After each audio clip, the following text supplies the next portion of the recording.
Primeira pessoa, contrata um homem branco, depois uma mulher branca, depois um homem preto, depois uma mulher preta. Então nós estamos Nossa. lá atrás.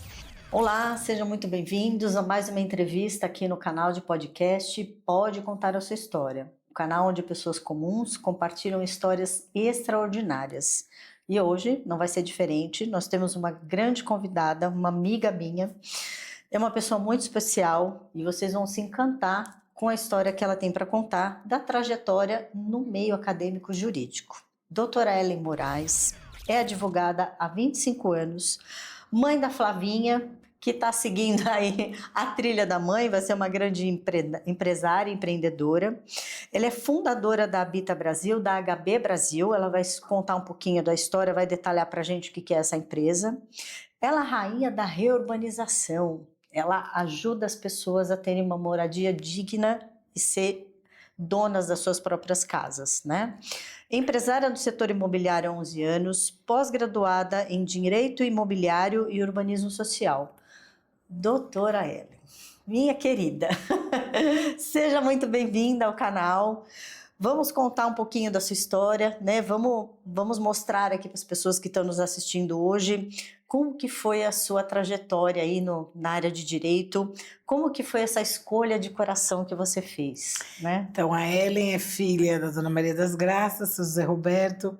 Dona Maria das Graças é uma cozinheira, uma das primeiras congeladoras desse Brasil, que trabalhava com comida congelada, metal frio, Prosdóximo. Antigamente só tinha essas duas marcas de freezer. Eu lembro porque ela teve que comprar, porque ela fazia comida para as pessoas durante 60 dias, né? As pessoas que queriam fazer comida só para esquentar no micro-ondas. E meu pai, e com isso, ela fez com que meu pai fizesse a faculdade de Direito. Só que meu pai nunca exerceu a faculdade de Direito. Olha só. Quando eu falei para ela, e eu sempre quis ser advogada, não sei porquê, eu falava assim, não, eu quero ser advogada. E eu quero ser criminalista ou juíza. E aí ela falava, não, eu quero que você seja uma jornalista, eu quero que você seja tudo. Porque ela tinha a frustração do meu pai ser advogado. Né, de não ter dado exercido. E aí eu falava, não, mas eu quero. E foi o que aconteceu. Realmente eu fiz a faculdade que eu quis, né, que era direito. Isso já estava muito formatado na minha cabeça. E aí nós começamos a trilhar. Eu tenho escritório de advocacia desde o 3º para 4º ano de faculdade. Tinha parceria junto com outros advogados que assinavam, faziam audiência para mim, mas eu captava os clientes. Então hoje eu entendo que eu era vendedora desde aquela época do meu trabalho. E aí eu advoguei, quando eu me formei eu já tinha meu escritório, né? Já tinha clientes. E aí eu vi que não tinha mais sentido eu ser juíza. A juíza era uma coisa assim de estabilidade. Tá. Minha mãe falava, vai ser juíza porque te dá estabilidade. Por quê? Nós tínhamos uma infância que foi com muita dificuldade. Eu lembro que a minha mãe ela ficava devendo a faculdade e a escola o ano todo. No final do ano ela fazia grandes ceias, grandes coisas, pagava a dívida da escola e fazia matrícula de novo. Então nós estudamos em colégios particulares porque ela acreditava que só através do estudo que conseguia alguma coisa. E na nossa geração foi a época que as escolas públicas já não estavam mais como antigamente. Então só sobressaía quem estava dentro de grandes escolas. Então, eu estudei Liceu Coração de Jesus, Colégio de São Bento, Objetivo, Colégio de Santo Inês. Nós éramos, né, dos salesianos e depois fomos dos beneditinos. Então, realmente ela acreditou no estudo. E aí eu me formei. E quando 2 anos que eu estava advogando, logo no início da faculdade, antes de eu me formar, eu tinha uma administradora de condomínio que fazia individualização de água. Antigamente os condomínios, sobretudo de interesses sociais, né, eles tinham aquela água unificada e que vinha no condomínio, vinha a conta total para o condomínio, e aí a administradora de condomínio tinha que dividir igualmente para todos quanto que era o rateio. Isso que eu falo, vou fazer um rateio. O rateio. O que a gente começou a fazer? Começou a colocar hidrômetros nas residências, então você só pagava o que você consumia. Tá. E quando você não pagava o condomínio, a gente ia lá e fechava. Então, eu digo que a obra na minha vida, ela apareceu desde aquela época, que a gente começava a mexer com pedreiro, com engenheiro elétrico, com mestre de obra de hidráulica, quebrava os apartamentos, colocava hidrômetro, cano, eu lembro que era redução, meia, era tudo cano. Isso tudo aqui em São Paulo? Aqui em São Paulo, Nossa. lá na Zona Leste. E aí nós tínhamos muito, junto com uma irmã minha de criação, nós começamos. Aí não deu muito certo, e eu passei por um período de meia depressão, foi quando surgiu um cliente para eu fazer uma regularização de uma fazenda na Bahia. E que eles recebiam royalties da Petrobras. Eu era solteira, falei para minha mãe, eu vou para Bahia. Minha mãe falou, enquanto você tiver mãe e pai, você pode se aventurar, né? Porque você tem para onde você voltar. E eu fui para Bahia, de um cliente, eu acabei conhecendo vários clientes de regularização de fazendas. E nós fomos contratados, eu tinha muita relação com a Petrobras, muita facilidade, porque a gente estava ajudando elas a descobrir os proprietários para elas poderem pagar os royalties e a servidão. Lá em Itaquipe, Santiago, a gente tinha muita relação com eles. Conseguimos destravar dos clientes. Só que aí eu conheci o pai da minha filha e acabei morando na Bahia e montei meu escritório. E aí eu fui exercer o que eu queria, eu fui ser criminalista. E aí eu advoguei quase por 20 anos na Bahia. E eu finalizei em 2023 meu 100º júri. Uau! E aí, caramba! Quando eu finalizei em 2023, porque na realidade eu já estava no ramo da construção, mas eu tinha que finalizar a história, né? E tinha alguns júris que dependiam muito, assim, do meu trabalho, foi meu esforço, eu queria finalizar essa história.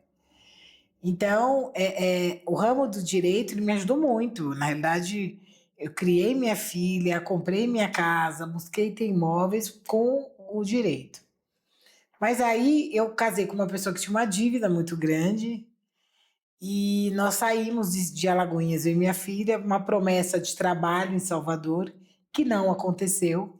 E eu perdi todo o meu patrimônio que eu tinha construído ao longo desses quase 20 anos de direito criminal. Bens confiscados, enfim, foi um horror. Quer dizer, mesmo você sendo uma advogada, Passei por esse perrengue de perda de tudo no processo do divórcio. Perdemos tudo. E aí nós tivemos que voltar para onde? Para a casa dos meus pais. E eu nunca me esqueço que quando eu voltei para casa dos meus pais, eu voltei com 2 malas grandes, com as roupas minhas de Flávia, e com uma televisão de 32 polegadas, que era para poder assistir televisão na casa dos meus pais, para eu não atrapalhar eles assistirem televisão. Eu lembro que eu tinha uma televisão na minha casa, acho que era de 60 polegadas, eu vendi, sofá eu vendi, tudo fui vendendo para pagar a escola que ela estudava em Salvador, porque o trabalho não tinha rolado em Salvador, e para voltar para casa dos meus pais. Aí muita gente pergunta, por que você não voltou para Alagoinhas para começar a advogar? Eu não queria voltar, não sei, algo me impediu que eu falava, não quero voltar. Eu não quero voltar para a história e começar a advogar. Eu já tinha dado um novo salto. E eu não sei por que eu voltei para casa. Eu senti vontade de voltar para casa. Meu pai estava com câncer, eu ajudei a cuidar do meu pai. Com 6 meses que eu estava em São Paulo, meu pai faleceu. Quer dizer, você descobriu por que você precisava voltar. E só que quando eu voltei sem nada e apavorada, porque minha filha tinha que estudar num colégio, e aqui em São Paulo é tudo muito mais caro, né? Que idade a Flavinha tinha? 8 anos.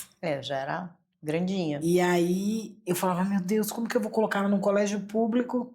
Uma menina que nunca estudou em colégio público. Estava saindo de um colégio internacional em Salvador. Nossa. E aí a gente, em uma família muito unida, eu e meu irmão, a gente é parceiro de verdade. Aquele irmão que se ele estiver precisando eu ajudo, se eu estiver precisando eu ajudo, né? Porque ele era solteiro, ele falou, Fabiola, eu pago a escola da Flavinha. Fabiola, eu pago o material da Flávia. Eu compro o uniforme, diz quanto que é, só vai lá nos lugares comprar, me manda o valor que eu faço o Pix por sua conta. Nem lembro se era Pix na época. Isso foi em 2016. Não tinha Pix. E eu falei assim, tá. Aí eu comprei tudo, ele fez a transferência para minha conta, paguei a escola da minha filha. E ele foi que colocou minha filha na escola em 2016. No colégio que a gente queria, no Santa Amália, que eu sou muito agradecida a essa escola. Ele falou, eu não posso colocar ela para ele colocava ela nos maiores. Eu não posso, mas no público ela não vai estudar. E eu agradeço muito Santa Amália, para mim foi uma escola espetacular. E aí eu vou trabalhar de quê? Comecei a oferecer esse currículo, ligar para amigos, advogar. No crime aqui em São Paulo é muito complicado, eu não queria fazer advocacia criminal. E era uma página que eu já tinha virado. E aí amigos, não, eu não tenho nada. E eu lembro que eu começava a montar, eu tinha que falar inglês, francês, alemão, N coisas para ganhar R$2.800. Uma pessoa que ganhava quase mais de 100 mil, de repente, se voltar à condição de ganhar R$2.800. E aí minha mãe, que é uma mulher extremamente sábia, eu falo que ela é a cumieira, é o norte da nossa família, ela falou assim, Fabiola, por que você não tira o seu Cresce? Eu comecei a fazer curso, fui estagiar na Brasil Brokers, e aí eu descobri o que a gente tinha para fazer para comprar apartamento, para vender apartamento. E aí eu vendi no primeiro alto padrão, depois eu saí dessa imobiliária, comecei a alugar imóveis. E nessa locação eu encontrei um casal que eles estavam indo para Miami, eles queriam que eu alugasse o imóvel dele todo mobiliado. E eu peguei e falei assim, não, ok, se fosse daqui 2 meses eu poderia alugar seu apartamento, mas agora eu vou colocar para alugar. E coloquei. Eu consegui alugar o apartamento deles e não foi para mim. Eu falei, não era para ser. Isso foi em junho de 2017, se eu não me engano, em julho de 2017, ou 18. Quando foi em novembro, ela me liga de novo, ela precisa de um outro favor. Eu falei, será que é o carro que ela deixou, enfim? Ela, não, o pessoal que alugou se divorciou, brigou, meu apartamento está disponível. Eu falei, agora você não vai, eu não vou colocar mais para alugar. Ela, por quê? Eu falei, porque quem vai alugar agora sou eu. Esse foi o primeiro apartamento que eu fiz com que minha filha pudesse ter um quarto de novo, pudesse receber os amiguinhos. A minha preocupação era como ela ia se ambientalizar no novo universo dela. Ela tinha 9, 10 anos, né? Como ela ia chegar? Mas Flávia é uma menina que é muito leve, né? Sempre a gente foi muito parceira. E eu contava e ela falava assim, e eu chorava, e às vezes em casa ela, mamãe, não se preocupa. Você é forte, você vai conseguir tudo de novo. Eu acredito em você. Isso era a mola propulsora. Depois eu conheci algumas pessoas que queriam me contratar para fazer essa reintegração de posse. E eu falo pessoas que me fizeram mal depois, mas que eu agradeço. Porque foi a partir delas que eu comecei a desenvolver essa vontade do direito ambiental, do direito imobiliário, de reativar o sonho da construção. Porque quando eu fazia individualização de água, André, eu falava assim, um dia eu queria construir, mas eu queria eu mesma construir casinhas e financiar para uma pessoa que não tem condição, que não tem um score, que não tem a possibilidade de entrar numa instituição bancária. Então, lá atrás, quando você trabalhava fazendo outras coisas neste segmento, você já tinha uma visão, já tinha um sonho de que você queria pegar aquele segmento, mas fazer uma coisa que você tinha vontade. Eu tinha um amigo da faculdade que ele fazia isso. E eu falava assim, uau, se ele faz isso, um dia eu queria fazer. Não a título de inveja, eu também queria contribuir. Como inspiração. Ele era realmente uma grande inspiração. E aí, quando eu comecei a fazer regularização fundiária, nas comunidades, eu sofri preconceitos aqui em São Paulo. Né? Por mulheres, por pessoas. Falaram, olha, ela entra nas comunidades porque ela é PCC. Não entra em determinados órgãos porque ela é facção criminosa, ela é bandida. Isso me assustou, eu tinha uma filha.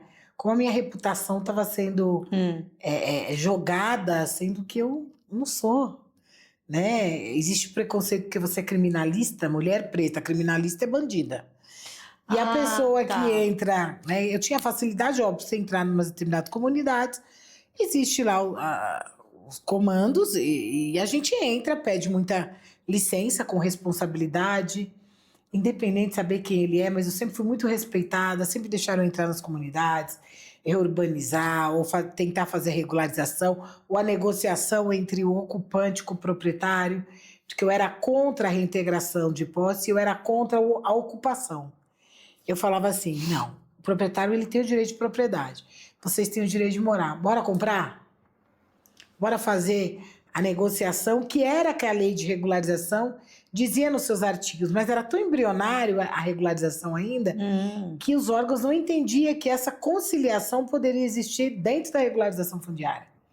O primeiro lugar que a gente conseguiu fazer isso foi na Zona Leste, que a juíza de Itaquera entendeu perfeitamente que poderia fazer essa conciliação, poderia fazer essa regularização e tinha que fazer a melhoria habitacional. Foi um acordo maravilhoso, eu parabenizo a sensibilidade tanto do Ministério Público como dela, teve de fazer esse acordo, mas era muito difícil outras autoridades entenderem. E a partir daí, eu falava, gente, eu quero construir. Se eu estou conseguindo fazer esse negócio da regularização, penso na fazendo a melhoria, o que eu preciso para construir? Tá. E aí, um grande head que eu gosto muito, um funcionário que foi trabalhar para mim, Mariano, ele tinha trabalhado em grandes incorporadoras, e ele falava assim, chefe, é só ter jerique. Eu falei, o que é esse jerique? É um cheque especial que a Caixa dá para o construtor, com base nisso e aquilo, e a senhora atende, porque a senhora tem faturamento, que a senhora faz a negociação diária. Então o dinheiro roda ali na conta, embora ele não fosse meu, mas rodava. E nós fomos para a Caixa Econômica Federal, conseguimos o nosso jerique. E aí começamos os entraves, onde vamos arrumar projeto e alugar jerique, dá projeto para um, dá projeto para outro. Até que a gente começa a desenvolver grandes projetos e, de fato, a gente diz que em 2026 a gente tem mais de 10 mil moradias para startar. Porque aí a gente conheceu pessoas que nos conheceram, hoje a gente é sindicalizado, hoje a nossa construtora, tem engenheiro responsável no CREA, ela está tirando seu PBPH, então ela faz parceria com outros construtores, incorporadores, e tudo nasceu de um sonho. Eu quero construir para as pessoas. E aí a gente montou e desenvolveu o Habitabank, que é um CNPJ hoje, mas que a gente quer transformar em fintech, em banco, de que lá na frente ele possa financiar para as pessoas que não têm condição. Embora hoje a gente sabe dos programas habitacionais maravilhosos e tal, mas a gente também quer participar um pouco. Sim, para não ficar exclusivo esse mercado, né? Só uma pessoa oferecer, só o governo oferecer esse serviço, né? Mas nem tudo foi flores, foi muito perrengue. Pois é. Eu estava aqui observando a trajetória, né? Mas olha que volta que a sua vida deu para você chegar no lugar onde seu sonho almejava, né? Então você mudou o segmento da sua profissão, teve que sair da cidade onde você estava, né? E aí às vezes a gente não entende a maneira como o universo traz as mudanças na nossa vida. E às vezes o universo tem o tempo dele e ele manda aquilo que nem uma avalanche. E a gente simplesmente é atropelado e não entende, não anota nem a placa do caminhão, né? Você fala, meu Deus, o que aconteceu? De repente, minha vida mudou e parou de ponta cabeça. E muita gente fala assim, Alice era uma advogada criminalista famosa, eu fui uma das maiores advogadas criminalistas que teve na Bahia, fiz júris enuméricos, e assim, é louco como e depois precisou acontecer tudo, perder tudo. Problema, perder tudo. E às vezes colocava a cabeça no travesseiro, o que eu fiz para minha vida? Por que eu escolhi para Salvador para um emprego que não estava certo, que não aconteceu? O que eu fiz? Me tirou de um lugar que estava tudo calminho, né? E confortável. Mas é porque, bem, tira da sua parentela, faz com que você tenha a zona dores, de conforto. E faz você vir pro propósito. Eu acho que hoje eu estou dentro do meu propósito. Eu acho que o propósito que eu tenho de vida hoje é oportunizar a Você tinha um sonho que precisava ser realizado, e na sua zona de conforto você não ia realizar. Não ia realizar. E aí, não foi flores, porque aí nós sofremos os preconceitos institucionais. Eu nunca me esqueço, teve um promotor de município em Montemor que ele falou assim, eu não vou fechar acordo com aquela mulher, para eu fechar acordo com aquela mulher, ela tem que depositar 5 milhões. Aí eu peguei e falei, mas por que eu tenho que... Ela tem que dar em garantia 5 milhões. Quem garante que ela vai fazer alguma coisa? Quem é ela? De que buraco que ela veio? Aí eu perguntei, mas será que para as grandes construtoras que estão nesse local, ele pediu essa garantia? Ele nunca pediu, porque ele viu. Teve também um oficial de cartório que falou assim, olha, não contratem ela para fazer a melhoria não, a pavimentação, porque ela não tem know-how nenhum. Procure alguém que saiba. Tipo, isso vindo de uma mulher, oficial de cartório, desprestigiando o nosso trabalho. Né? Como teve, eu gosto de contar isso muito, de um terreno, Itatiba, eu nunca vou me esquecer desse terreno. E eu perguntando pro proprietário, a gente chegou no terreno, cheguei junto com esse meu head, ele era um homem branco, e ele chegou dirigindo meu carro. E aí ele desceu, o cara cumprimentou ele, e eu falei assim, nossa, belo terreno, eu falei pro proprietário. Qual a metragem, qual a testada da frente para profundidade? Ele não me deu atenção. Aí ele, Mariano, vamos lá conhecer. Aí na hora que ele voltou, que o Mariano voltou, Mariano falou, lindo terreno, viu, chefe? Meu, vale a pena. Aí ele ficou pasmo. Aí ele, então, eu ia responder para a senhora. Eu falei, agora não precisa, você respondeu para o Mariano? Então pronto, agora a gente vai sentar, Mariano, para ver se faz sentido a gente comprar ou não o terreno. Até hoje a gente tenta comprar o terreno, mas não quero. Porque ele não me enxergou quanto poderia ser. Primeiro que ele desrespeitou, não precisava dizer quem eu era, né? Ele tinha que ter o direito de responder, né? Se apresentar. Né? A senhora quer saber? Olha, tá, porque qualquer pessoa, você pode chegar aqui para mim, Ellen, qual a metragem que você quer? E eu te respondo, não preciso saber quem você é. Acho que é uma questão de respeito, as pessoas não precisam estar colocando título para que elas sejam respeitadas. Então ele nem me respeitou como ser humano. Depois que ele descobriu quem era, ele queria dar atenção. Não. Então a gente já passou muito por isso, muito. Mas tem lugares que nos abraçam, como o Mato Grosso está nos abraçando lindamente. Os prefeitos, os colonizadores, sabe, assim, parceria maravilhosa. Paraty, gente, a paixão de Paraty, de poder regularizar Paraty. A gente vai fazer um village de casas em Paraty, que é um município também que nos pegou com muito carinho. E é antigo lá, né? E tá todo irregular. Porque hoje tem parte lá que é meio patrimônio histórico, todo né? Todo patrimônio da humanidade. Tem algumas casas lá que são tombadas, até ruas, até o paralelepípedo, eles não podem mexer. Porque ali foi colonizada pelos maçons, por isso que é azul, sabia? Ah, tá. E aí era a rota do porto, das caravelas, né? Das caravelas. E aí tudo lá é simbolizado com isso. Então realmente é todinho tombado, mas muitas casas não têm documentação. Então, hoje a gente é uma das maiores empresas de regularização. Hoje a gente está em 7 estados, mais de 60 municípios. E de construção a gente já tem aí uma quantidade. Aí eu conheci um grupo Leoas, que é da Rosângela. Fizemos a fusão com o Madalenas Business. E aí o Madalenas Empreendimentos com a Habitae Urb. Hoje só no Mato Grosso tem quase 10 mil moradias para construir. Em 2026, para lançar. Parabéns. Aí a gente está com 5 mil unidades em Pelotas, que o Rio Grande do Sul foi um lugar que a gente queria muito por conta do que aconteceu. Então a gente queria contribuir com o nosso know-how, a forma. Depois a gente tem na Bahia, Lagoinhas, a gente tem Camaçari, tem Jacobina, que a gente está vendo terreno, Barreira, Cipó. Tem muitos lugares aí, tem Curvelo. Saindo quentinho. Quer dizer, quando você encaixou no seu propósito, quando você voltou de frente para o teu sonho, ele estava pronto já te esperando. Tanto é que tudo isso veio até você, mas estava esperando você estar no lugar certo para tocar isso tudo. Eu acredito. E as coisas vieram até você. Eu acredito que as coisas, por exemplo, eu estava até engraçado, estava com a minha sócia. Eu fechei um terreno em 5 minutos semana passada. Literalmente 5 minutos. O cara falou, ela quer ver um terreno. Aí ele mostrou o terreno, eu falei, gostei, quanto o senhor quer? Ele disse, falei, fechado o negócio, apertei uma mão. Então, assim, a gente tem... E ainda ele até falou, e agora eu faço o quê? Eu falei, agora vamos embora fazer o contrato. Aí o rapaz falou, mas muito rápido. Eu falei, quando é fácil, quando é uma coisa que vai dar certo, é fácil. Quando as coisas ficarem complicando, o mundo sai fora. Que não é muito. E você sabe que tem muitas pessoas que têm exatamente a percepção a contrária, porque a gente foi educado, foi catequizado que tudo tem que ser sofrido, que tudo no caminho do bem, da luz tem que ser, né, igual a egrégora lá do Jesus crucificado na cruz.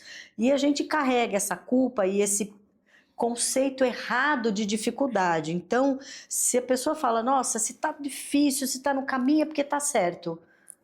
Não, porque isso é o contrário, é uma lei do universo. Isso é contra uma lei da física quântica. A gente tem que estar com o fluxo do universo e não lutando contra ele. Então, quando as coisas estão fáceis, não é porque não é para ser ou tem alguma coisa errada. Se está fácil é porque tem alguma gambiarra aí, né? Que às vezes a gente também tem essa percepção. E não é esse o caminho. Se está acontecendo, é porque o caminho está limpo para acontecer. É porque exatamente você está na hora certa, no lugar certo, com as pessoas certas, você está no fluxo e simplesmente as coisas acontecem. Eu acredito Não muito tem que nisso. ter sofrimento, a gente precisa desconstruir esse paradigma do sofrido, do crucificado, né? Porque isso vai contra uma lei universal. Você sabe, André, que é muito não louco. É para sofrer, a gente não veio aqui para fazer as coisas com sofrimento, com sangue, né? Com suor. É exatamente o contrário, né? Porque a gente tem um desgaste muito grande, a gente baixa a nossa frequência quando está sofrendo. E quando a gente está feliz, grato, porque quando as coisas estão dando certo, a gente emana muita gratidão. E essa é a maior frequência que a gente pode emanar. E quanto mais se agradece, mais coisa boa acontece. E aí você está naquele fluxo que se agradecer 1, vem 10, se agradeceu 10, vem 20. Então é assim que tem que ser. Eu deixo essa mensagem para que as pessoas façam uma reflexão sobre isso e vejam se faz sentido, né? Você está dando prova de que assim, eu fui atrás do meu sonho, passei pelos desafios para fazer a troca da minha energia e aí as coisas vêm. E aí vem pessoas, vem propostas, vem negócios, não é? É muito louco assim, quando a gente tudo que eu sonho acontece. Então eu acho que tudo que você sonha, hoje eu falo assim, você sonha, materializa no seu coração e concretiza. É isso aí. Só que você tem que acreditar no seu sonho. Sim. Porque aqui eu tô contando uma história, mas nada foi flores, foi muita dificuldade. Empreender é difícil, mas o que não é difícil? Não existe vitória sem uma grande batalha. Sim. Ninguém vence o que nunca lutou. Exatamente. Então, é gostoso até quando vem os perrengues. Porque você fala, meu, é mais uma que eu tenho que ultrapassar. Porque tem aprendizado ali. Você passa pelos desafios porque você precisa desenvolver uma habilidade que na zona de conforto você não teria essa oportunidade. Quais são? Resiliência, esperteza, jogo de cintura, flexibilidade, ficar bom naquilo, você precisa fazer várias vezes, né? Não dá certo, experimentar, ser um especialista naquilo. Então foi o que você falou, as dificuldades, elas estão ali, elas têm um propósito nobre. Olha, filha, você, né, quebra essa pedra aqui, porque você vai ficar boa em um montão de coisa que tem nesse pacote. Ah, tá bom. Então, se eu entendo e enxergo dessa forma, então aquilo não vira um peso nas minhas costas. Aquilo vira, eu coloco gosto naquilo, porque eu consigo enxergar o depois daquilo. Você fala, eu sei por que eu tô passando por essa dificuldade, porque lá na frente eu vou precisar estar forte, porque o desafio vai vir proporcional. É bem por aí, né? Mesmo. Né? Tudo na vida foi assim, mas hoje a gente tem muita coisa, queremos ter mais, o sonho do banco vai se materializar e em breve vocês vão saber. E as pessoas vão vindo, é muito engraçado. Você falou assim, eu sonho com tal coisa. No dia seguinte, eu tô num evento que aparece uma pessoa que um amigo do amigo apresenta e aquela pessoa que estava no meu sonho vai lá e aparece, não é assim? É bem assim, a gente fala assim, gente, acho que eu já tive nessa situação. O famoso déjà vu, nossa, parece que eu conheço essa pessoa, pois né? Mas é porque, na verdade, o campo do sonho é um campo que você já teve, de fato, né? Que você já vivenciou ou vai vivenciar, né? A gente está em vários momentos de vida, passado, futuro e presente, eles estão no mesmo momento. Então, realmente, o déjà vu, ele existe, mas o que eu acho que as pessoas têm é não desistir. É muita resiliência, é muita persistência. E nós, como mulheres pretas, e eu falo que a gente tem que falar isso, nós temos uma grande dificuldade. Primeiro, que nós somos a quarta na roda da empregabilidade, do crédito da empregabilidade. Primeira pessoa contrata um homem branco, depois uma mulher branca, depois um homem preto, depois uma mulher preta. Então, nós estamos lá atrás. Então, a gente chegar aqui, eu tive que enfrentar 3 barreiras. Então, incorporadores, eu lembro que eu palestrei um dia desses. Não, minta, eu fui fechar o contrato com a minha correspondente bancária, que faz os nossos financiamentos dos projetos. Ela fez questão de fazer um vídeo e falou assim, a primeira vez, ela tem empresa há mais de 15 anos, primeira vez que eu recebo uma mulher, ela não falou nem mulher preta, uma mulher para fazer negócios comigo. Porque a maioria dos incorporadores são homens.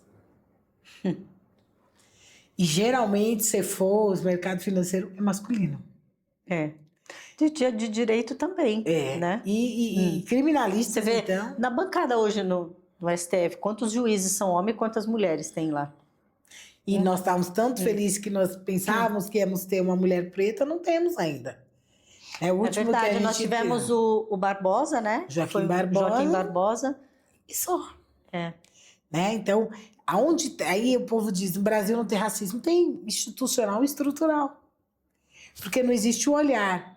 Hoje eu faço parte do Conselheira 101, hoje eu me formei como conselheira de administrações. Então, eu palestrei um dia desses na TOTUS, que é uma gestora de software, e eu falei assim, eles falaram que era um sonho me conhecer, e eu falei assim, só me convidaram porque eu sou dona de uma grande corporadora. Porque eu tô vendo aqui nessa bancada, não tem nenhuma mulher preta executiva. Eu me ofereço para ser conselheira dos conselhos de administração das incorporadoras de vocês, para que a gente tenha esse olhar da diversidade. Aí teve uma moça que falou, mas nem tudo é porque é... Não acho que tem que ter porque é preto. Mas se você não tiver o olhar, como que você vai me enxergar? É uma questão, não é que eu quero que o preto esteja lá para ocupar porque ele é preto. Eu quero que você olhe ele com potência. Porque nem sequer nos vem. Como pode? A gente está falando em estudar a vida em Marte e a gente não cuidou da nossa vida aqui. Ainda tem esse tipo de visão limitada. Se você olhar a maioria das pessoas... De racismo e preconceito, ainda a humanidade ainda tem esse tipo de pensamento. Se você olhar a maioria das pessoas, a maioria dos lugares que você vê... Pode ver, gente, Instagram, eu não tô querendo ser a roda... Eu gosto muito das falas da Djamila, eu sou super fã dessa escritora. Ela fala assim, é só você ver. Eu não estou querendo aqui ser politizada, né? É percepção. Nos espaços que nós estamos. Se nós saímos aqui, fomos num restaurante, aqui na Bela Sintra, aqui do lado, quantos pretos a gente vai ver? Se a gente vai ali no Rosewood. Primeiro que se eu for no Rosewood sozinha, as pessoas vão se assustar. É tão louco que no lugar onde eu moro, todo mundo me chama de doutora, mas eu nunca falei que eu era advogada. Mas eles acham que só uma mulher preta que mora lá... Hoje não mais, mas logo quando eu cheguei... Só pode ser uma mulher importante. Essa mulher deve ser uma juíza, uma promotora. Nem advogada, eles acham. Achavam que eu era assim, o alto escalão para morar onde eu moro. Quando às vezes eu saio da Prime Economy do aeroporto, tchau, doutora, até a próxima. Eu nunca perguntei, não falei para ele a minha profissão, entendeu? Então, porque nós não estamos acostumados, né, a ver pessoas pretas em lugares de poder, ou em lugares inimagináveis, aonde que eu ia sentar no Palácio Tangará, onde que um preto sentava no Palácio Tangará. Então, é quando você vê Rachel Maia, Geraldo Rufinos, né, Djamilas e tantas mulheres e homens pretos se despontando, mas ainda nós somos muito poucos, né? E na realidade a gente tem o compromisso e o dever de trazer essas pessoas para esse cenário, fazer eles fazerem parte e fazer com que esse ecossistema rode, né? Então eu falo muito isso para minha filha. Minha filha faz uma faculdade fantástica, chama Link School. E aí ela falou assim, mãe, só tem eu. Quer dizer, continua, né? Aí eu falei, normal. Aí você tem o dever de começar e terminar lá. Porque você vai inspirar outras mulheres pretas a estarem lá. Exatamente. Ela é. Então é sobre isso, né? A gente tem muito mais agora do que executar só ou ganhar dinheiro, ou ter sucesso. É deixar legado. Todo mundo me pergunta, qual é o seu propósito?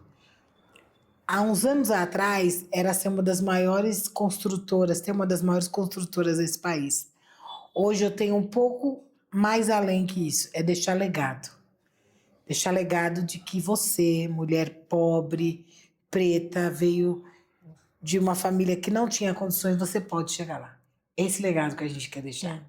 E chegar onde você quiser. E tenha pé no chão, vai ser fácil? Não.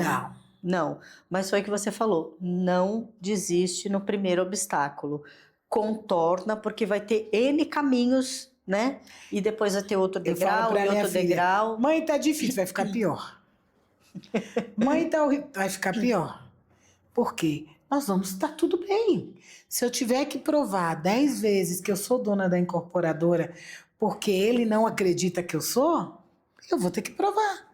E ele vai ter que me engolir, ele vai ter que me aceitar, ponto. Eu não vou ficar levantando bandeira, porque se eu tiver que sentar num restaurante, no Mani da vida, ele vai ter que me atender. Ele pode, de repente, me desconhecer, achar que eu não sou, mas uma hora ele vai ter que me atender. Então, não tá tudo certo se eu tiver que fazer 10, 20 vezes. Se eu tiver que provar 10, 20 vezes. Mas eu não posso desistir. Exatamente. Porque tem uma turminha tem uma vindo turma aí lá atrás que está se inspirando Precisa em você. que você vá quebrando essas barreiras, porque cada vez que eles vierem vão ter menos barreiras, porque os que vieram na frente foram derrubando. Até chegar um ponto de que eles vão encontrar um caminho livre. Né? Quando eu palestro, eu encontro mais mulheres. leve, independente de sua cor, elas falam assim, uau, você é dona de uma construtora ou você trabalha numa construtora? Eu sou dona de uma construtora incorporada. A senhora é engenheira? Não, sou engenheira. A senhora é arquiteta? Não, sou arquiteta. Uau, um dia eu quero ser igual a senhora. Eu falei, então vem. Então a gente está inspirando outras mulheres também. Óbvio que tem o recorte racial, mas para além do recorte racial, eu também inspiro outras mulheres de ter essa coragem. E eu falo que eu não tenho sócio ainda. A gente busca 30% de sócio. Dentro da incorporadora a gente não tem sócio, porque o sócio tem que vir com um propósito. Então, Andréia, o que foi que a Ellen montou? Uma construtora que constrói casas? Não. Uma construtora que constrói prédio? Não. Eu construo lares. Tá. Eu construo lares. Eu tenho que construir moradia digna. Eu tenho que construir ecossistema. Eu só construo imóvel onde eu vejo que tem um ecossistema montado. Se não tiver um ecossistema montado, eu monto esse ecossistema. Eu coloco fachada ativa, eu coloco mercado, academia, açougue, cabeleireiro, barber shop. A gente monta o ecossistema. Porque eu acredito que a moradia digna, eu estava falando até há pouco na Expo África. É um ambiente, um ambiente que ajuda demais as pessoas. Aquela moradia, aquele projeto habitacional que colocava lá num terreno lá longe, né, mesmo que seja, e que não tenha nada no entorno desse ecossistema, eu não pego. Eu não faço imóvel, apartamento, mais 4 que não tem elevador. Eu posso até fazer um mais 4, mas ele vai ter elevador. Porque eu acho desumano fazer uma pessoa subir com um pacote de mercado, com o menino no colo, 4 andares. Que o idoso seja obrigado. É isso que eu ia falar, a pessoa de idade. Obrigado a morar no térreo, porque são 4 lances de escada. Ele não tem o poder de escolha. Então, eu acho que é essa nova roupagem que a gente vem. E uma coisa que a gente estudou muito, viajou muito, eu hoje oportunizo semi-imobiliários. Então, no nosso plantão, a gente oferta para você te entregar com toda a mobília fixa. O resto do mundo já é simplesmente nos Estados Unidos, né? Todo lugar do mundo. O único lugar ainda que eu não vi é o Brasil. Também com os eletrodomésticos essenciais. Fogão, geladeira, micro-ondas. Que eu acho que é uma forma de você... Já tudo embutidinho, tudo organizado. É uma forma de você também entregar lá. Então, um ambiente que seja um condomínio clube mínimo, de repente, o padrão do imóvel, mas que as crianças tenham pistas de caminhada, que elas possam andar. Tem um jardim. Que elas possam. Nós estamos fazendo um projeto em Mutum, no Mato Grosso, que vai ter uma creche no meio do condomínio. Que incrível isso. Para justamente ter o olhar da mulher que trabalha, ela às vezes ela tem que sair de casa mais cedo, muitas têm carro, outras não têm. E a gente vai desenvolver esse mesmo projeto para Mauá. E ela não tem condição de pegar condução, tem que sair mais cedo. E A criança tem que sair mais cedo para levar o filho na creche. É só ela descer o elevador e entregar o filho dela na creche. Se ela atrasou, se houve choveu, enfim, aconteceu algum imprevisto, ela tem como ligar para uma vizinha, pega meu filho também, fica com ele na sua casa. É diferente de ter que buscar meu filho lá na creche do outro bairro, lá na creche 2, 3 ruas. Então a gente quer fazer com que esse ambiente dela esteja muito perto dela. Sim, facilita qualidade de vida. Facilita demais a vida da mulher. Bárbaro. É uma creche privada, num preço acessível, onde os professores podem até ser moradores, porque vai ter um ecossistema de 1.200 unidades. Pode ser que eu tenha cuidadores, professores dessa creche que moram no próprio condomínio. Sim. Quem não quer morar no próprio condomínio, trabalhar no próprio condomínio que mora? Sim. Né? Então, E é inovar, né? Hoje as pessoas, quando falam em condomínio, principalmente aqui em São Paulo, que o tempo de deslocamento é caro, né? Tempo é caro aqui em São Paulo, recurso caro. E o trânsito rouba muito tempo das pessoas, né? É difícil, às vezes, e não estamos falando de distância, estamos falando de trânsito. Às vezes, para andar 3, 4 quadras dentro de um bairro, você demora meia hora. É assim, faz parte de São Paulo, mas é assim. E os condomínios, já pensando nisso, começaram a estruturar e trazer serviços. Então hoje, né, você que sabe, tem mercadinho, tem uma farmácia, tem um pet shop. Agora, onde você tem outros serviços, que não fosse essa ideia da creche, é genial, porque é um serviço primordial. Não é só mercado que tem que pensar, né? Onde você tem o mercado, a farmácia, no alto padrão, Andréia. No interesse social na periferia é mais difícil. Mas eles consomem do mesmo jeito. Aí o que acontece? Os apartamentos antigos, né? Faz a garagem, em vez da garagem, transforma num mini mercadinho, numa mercearia, na Casa do Norte. Por que não faz isso já dentro do ecossistema do bairro? Sim. Então nós estamos desenvolvendo o Smart City. O Smart City nosso justamente é colocando áreas comerciais para vender. Então, primeiro, a gente vai fazer uma Smart City. Isso gera emprego, isso gera PIB. Primeiro eu quero lançar primeiro o comércio. Exato, para depois lançar os condomínios. Entendeu? Deixar com... Porque, gente, quem não quer morar perto da sua padaria, perto disso... Eu lembro que quando a gente entregou-se unidades imobiliárias de alguns programas habitacionais, não tinha nada. A pessoa tinha que vir do emprego já com sacola do pão. Quantas vezes a gente não vê nossos pais chegando com pão, com leite, né? Chegava porque era longe. É, exatamente.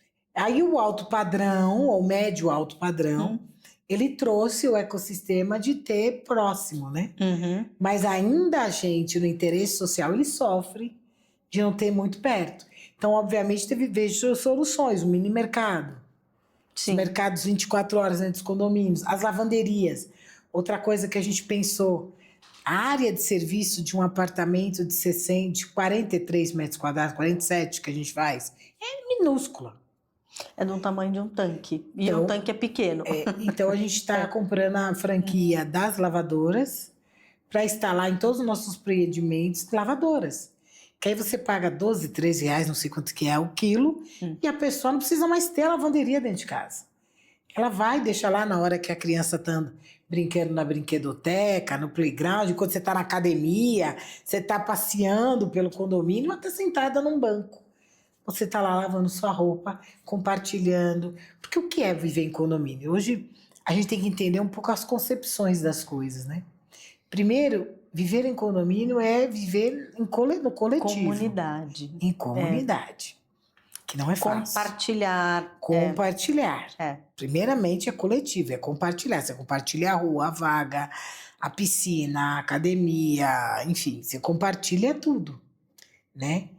Então, se você quer fazer isso, tem que trazer módulos de convivência. Tá. E os módulos de convivência são esses mini mercados que você... Às vezes aqui em São Paulo a gente tem uma coisa horrível, né? Você às vezes está descendo no elevador com a pessoa assim. Oi, boa noite. Na Bahia já não, a gente já fica falando com todo mundo, mas aqui em São Paulo... Então, a partir do momento desses modos de convivência, você consegue ter um ambiente mais agradável dos seus condomínios. Sim. Outra coisa que a gente traz... Que isso era nos nossos pais, na época dos nossos pais, dos nossos avós, que não tinha televisão e não tinha shopping, não tinha um monte de coisa, as pessoas punham uma cadeira na rua. E conversava com a vizinhança e todo mundo era colaborativo, né?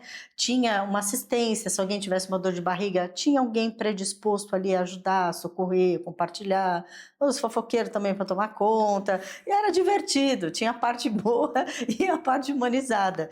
E lógico, a cidade foi crescendo, as pessoas foram perdendo isso, perdendo tempo, veio a questão da segurança também, que hoje não é todo lugar que você pode sentar a cadeira hoje e a gente ficar quer resgatar batendo um pouco papo. disso, É. dessa convivência. E você percebe que muitos hábitos de colônias, né, que falava, isso era muito entre as colônias de imigrantes, quando vinham para cá, eles se uniam para poder um ajudar os outros, né? Então hoje você vê parte disso em alguns condomínios, mas ainda muito restrito. E quando você cria ambientes onde a pessoa tem que circular, automaticamente você vai resgatando isso, né? Essa é a nossa ideia de realmente trazer o espírito de comunidade e de boa convivência. Muito bom, amiga, muito bom. Que as pessoas estejam aí morando. Por isso que a gente fala, a gente oportuniza lares. A gente quer trazer moradia digna, bem-estar para as pessoas, de fato, morarem, chegarem nas suas casas e falar que delícia, eu estou na minha casa. É essa a sensação que a gente quer trazer. Muito bom, muito bom. Quem quiser conhecer um pouco mais da empresa Reuber, de todo o trabalho que você faz, acompanhar também todos os projetos na rede social, como que as pessoas te acham? A gente tem o site Habita Reurb. Tem também o Instagram Habita Reurb, que aí quem mexe mais é o time. Tem o meu Instagram pessoal, que eu gosto de brincar, que é o Seguimores, G-U-I, Guimores da Ellen. Aí lá eu falo um pouco, quando eu estou nas minhas viagens. Eu quero falar um pouco dos nossos empreendimentos, se você me permitir rapidinho. Nós estamos em Sinop, com 1.304 unidades. Depois a gente tem Tapurá, a gente está com 150 unidades. Boa Esperança, 200 unidades. Sorriso, 400 unidades. Nós voltamos agora aqui. Alta Floresta, a gente está desenvolvendo em 60 hectares. Nós estamos aqui em Cotia com 260 unidades, lançamos para investidor 5 unidades, já vendemos 3, só tem 2. Nós estamos em Jacareí com 40 casas, bem próximo da estrada, lugar maravilhoso, um condomínio bem gostoso de morar. E todos eles com essa proposta, com essa estrutura. Nós estamos com 64 em Pindamonhangaba, chegamos em Pindamonhangaba. Estamos com 1.200 em Mauá, que é um projeto que a gente está gostando muito, em São Paulo. Nova Mutum, 1.200. E Pelotas, chegamos em Pelotas, 1.000 nessa primeira fase do Entidades, sendo rodado mais 4.000. Quer dizer, isso está lá naquela meta de 10 mil moradias. A gente tem Curvelo ano que vem também, estamos comprando uma área de 300 mil unidades e 198 em Alagoinhas. Parabéns, parabéns, é isso aí. Obrigada por compartilhar aqui a sua história. Quem aqui nos assistiu nessa entrevista, mulheres, não desistam, corram atrás do seu sonho. Não vai ser fácil, vai ter uns perrengues no meio do caminho, mas esses perrengues não estão aleatórios lá. Você vai tirar um proveito lá na frente. E fiquem aqui, aguardem uma entrevista no próximo episódio. Até lá. Obrigada pelo convite. Ellen.